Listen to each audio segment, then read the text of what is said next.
Paano ba natin puksin ang green leaf hopper na siyang dahilan kung bakit naninilaw yung dahon ng tanim nating talong at tuluyang natutuyo? Itong ibabae ko sa bidyong ito.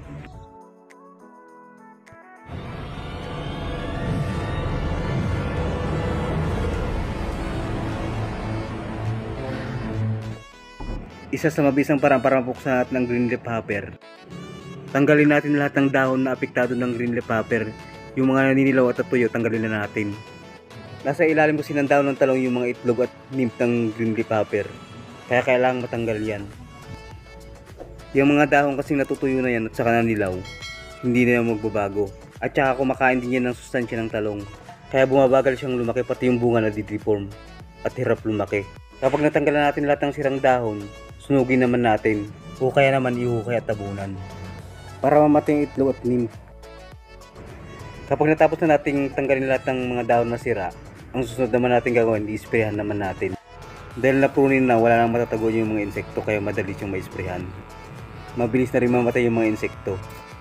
Kapag hindi kasi tayo nag-pruning o hindi natin tinanggal yung mga apektadong dahon, maraming tataguan yung mga insekto at saka mahirap isprayhan.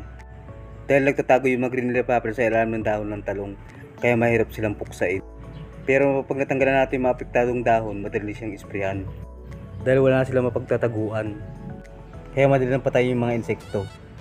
Dahil natanggal na yung mga ito at mga nymph, kaya mapuputol na natin yung life cycle nila. Kaya mauubos na yung leaf hopper sa mga tanim yung talong. Dahil nga natanggalan na natin yung mga sirang dahon na pinupuntan ng sustansya ng talong. At nawala na rin yung mga green leaf hopper na sumisira ng dahon. Kaya yung sustansya na kukuha ng talong pupunta yan sa bagong talbos. At wala na rin sisira sa mga bagong sibol na talbos. Kaya gaganda na uli yung paglaki niya at pamumunga. Dito na nagtapos yung video natin, pero bago lubusang tapusin, kung bagaan ka pa lang sa ating channel, sana huwag mong kalimutang taniman ng pindutin subscribe button at notification bell para like updated sa mga susunod kong video. Maraming salamat sa panonood at pagpalain ka ng Panginoon.